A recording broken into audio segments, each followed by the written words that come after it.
How to sign out of ChatGPT on all devices.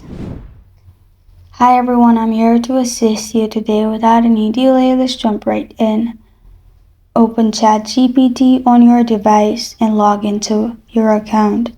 After that, click on your profile at the top right corner of your screen, which is ChatGPT's logged in account. Then click on Settings in here. In Settings, you'll find this kind of screen pop up. On the left side, you'll find Security. Click on Security. In here, click on Log Out All, which is log out of all devices. And as you can see, successfully logged out of all the devices. Not only this device, it will be logged out of all the devices.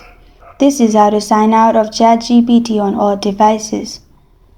Thank you for joining me today. If this video helps you out, please leave a like and subscribe for more. Got a question or want to suggest a topic? Comment below. Thank you for watching.